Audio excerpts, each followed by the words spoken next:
Live from downtown Detroit, Local 4 News at 6 starts now. It is going to take some time before Detroit's new FCA plant is built and operational, but the rush for jobs is on. Breaking news, it's official. Greektown Casino and Hotel now have new ownership. And it's the crime that still haunts Monroe. A little girl abducted and murdered, and someone has gotten away with it now for nearly 10 years. Tomorrow, in fact, will mark 10 years since the moment Nevaeh Buchanan disappeared. Police put out a reminder yesterday that they're still following up on leads. The 5-year-old was abducted May 24th, 2009. On June 4th of that year, her body was found encased in concrete along River Raisin. While 2 sex offenders were named persons of interest, no one has ever been charged with a crime in connection with Nevaeh's murder, and that is still weighing heavily, of course, on her family. Sean Lay joins us live after speaking with Nevaeh's grandmother today, Sean, and it sounds like she didn't hold back. Listen, it's worth repeating. No one is being held responsible for Nevaeh's murder. And you're right. I spoke with Nevaeh's grandmother today. She did not hold back. In fact, she is calling out Monroe County Sheriff's investigators. 10 years is enough. You want an arrest. So, yeah, I want the answers. But Sherry Buchanan has no answers. 10 years after her granddaughter Nevaeh was brutally murdered, no one has been charged. I don't want to have to wait any longer and not know what happened. Sherry keeps evidence bags at home. Well, it gives me comfort. It gives me comfort. Nevaeh's things that the little girl loved. Don't you think someone knows who did it? And don't you want that person to call? I wish they would. I really do. Because I have many nights that I can't sleep. The only way that I can sleep is I ask God up above to have Nevaeh to come to me or to come to that person that took her and to let them know that she's not going to give up. The hardest thing to talk about, the last time she saw Nevaeh. And she ran in there and she grabbed me around my leg. I'll never forget that. And she said, "Grandma, I love you." And I said, "Grandma loves you too." And I said, "I'll see you later." Nevaeh was abducted that very afternoon. Sherry now cringes every time she sees a child left alone by a parent. I just want the community to be more closer and to watch what's going on around them and things. They don't want to have to go through with what I went through and stuff. And it's hard, believe me, it is. Sitting for a good 90 minutes with Nevaeh's grandmother, you could just really feel all the pain so raw after 10 years. And look, the sheriff's investigators, sheriff says he's not going to talk about the Nevaeh case. They said yesterday they chased down 2,000 leads. They will chase down any lead that they get. They're certainly open to any information to break this heartbreaking case, guys. So, Sean, is the family planning anything to mark the 10 years since this tragedy? You know, Nevaeh's mom is keeping this as a private time. Other family members are holding a memorial that'll happen next Friday, May 31st. Nevaeh's mom will likely be there, but again, she's keeping this a very private time. Understand. Okay, Sean. Now to some breaking news. Greektown Casino Hotel has officially been sold by Dan Gilbert's Jack Entertainment. Price tag, $1 billion in cash. Penn National Gaming and Vici Properties are the 2 companies that are making the purchase. Penn National is going to take over operations of the casino moving forward. And we continue to following breaking news. This one now from Detroit's west side. Yeah, this is Wyoming, where a massive tree fell, briefly trapping one child. That child and 2 others were playing. They were not injured. A parked car, however, was crushed by the tree. Neighbors say that tree is old and rotted. There's no word if anyone called the city to complain about the tree being a possible danger to the community ahead of time. Right now, Detroit has only 2 auto assembly plants in the city limits, but that number is soon to double. And in order for that to happen, Fiat Chrysler is going to need a lot of auto workers. It is beginning the process now to do some very heavy-duty hiring, but it is as complicated as you might think. Our business editor, Rod Maloney, takes us through the process. Rod? Well, as you can see, the work here at the old Mack Avenue engine plant is underway in earnest. They want to have a plant built by the end of next year. And a lot of people, even people driving up to us here today, are asking, how do I get a job here? Well, here's how. We found Detroit Samaritan Center on Conner a very busy place. Detroiters feverishly typing away, hoping to get in on the full-time work. Letitia Calloway's laid off from a local manufacturer. She's looking for some stability. I don't know when I'm going to call back. And plus, where I work now is like 30 minutes away. This is more closer, like 15, 20 minutes away from my house. Fiat Chrysler and the UAW do have standards. They need you to be 18 years old, have a driver's license, a GED or a high school diploma, pass a physical and a drug test. Hiring's a 3-step process. First, pre-application, requiring you to answer 20 questions about yourself.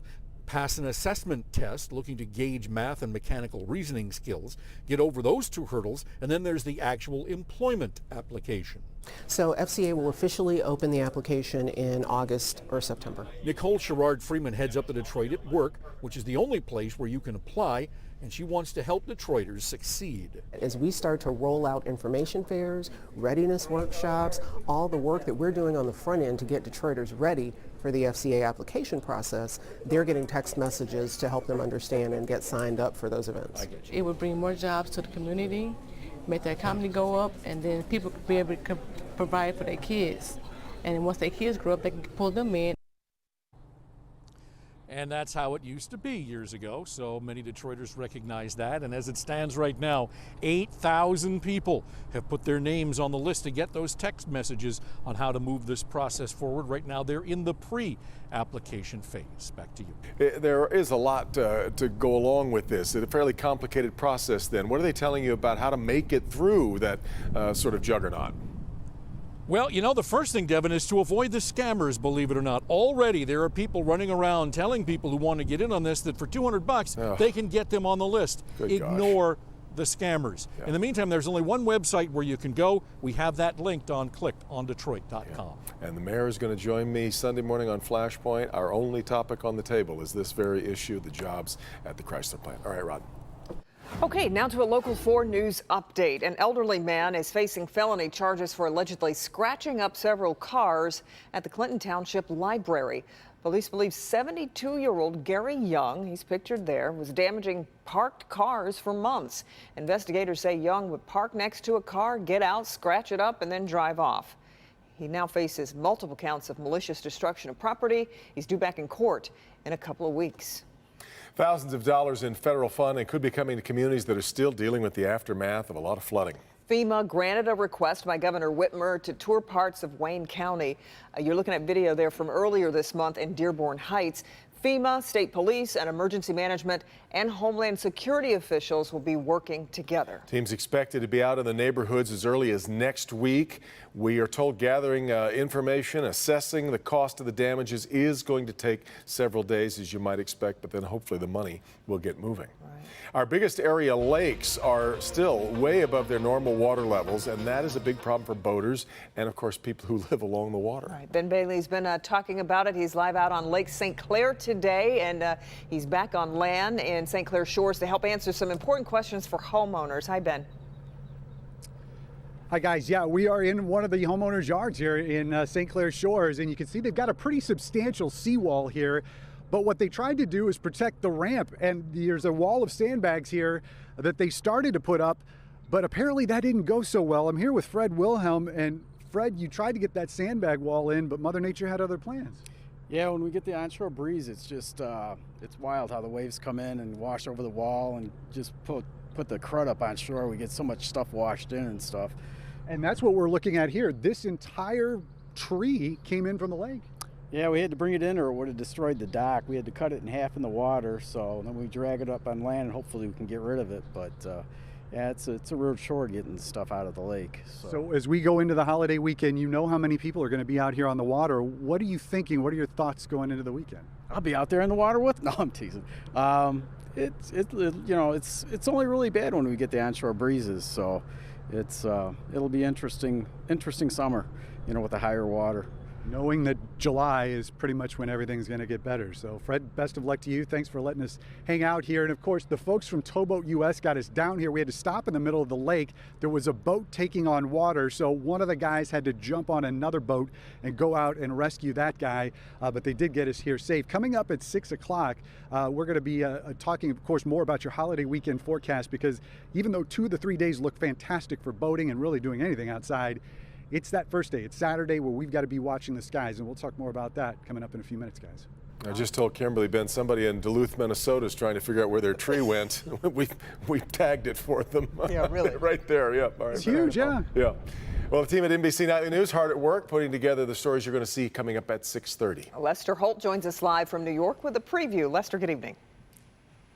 Hey, Devin and Kim, good evening. Coming up, lots of parents say they limit their kids' screen time, but how is all that time you're spending on your own phone impacting your child? We'll look at the report that every parent needs to see. Plus, are you getting ready to hit the road for the holiday? We've got some simple ways to help you save money in a Price You Pay report tonight. Yeah, the gas price is expected to go up, so, what can we do to lower the costs, Lester? Yeah, some of the easy ones: roll up your windows and, of course, watch your speed. We'll walk you through some other ones when we see you here coming up shortly. Looking forward to it. We'll see you in just a bit. All right, Lester. Still ahead, how children are paying the price when their parents fail to buckle up behind the wheel. Plus, here's Coco McAvoy. A Detroit mother is hoping this Memorial Day brings answers in her son's death. We'll share her plea for justice.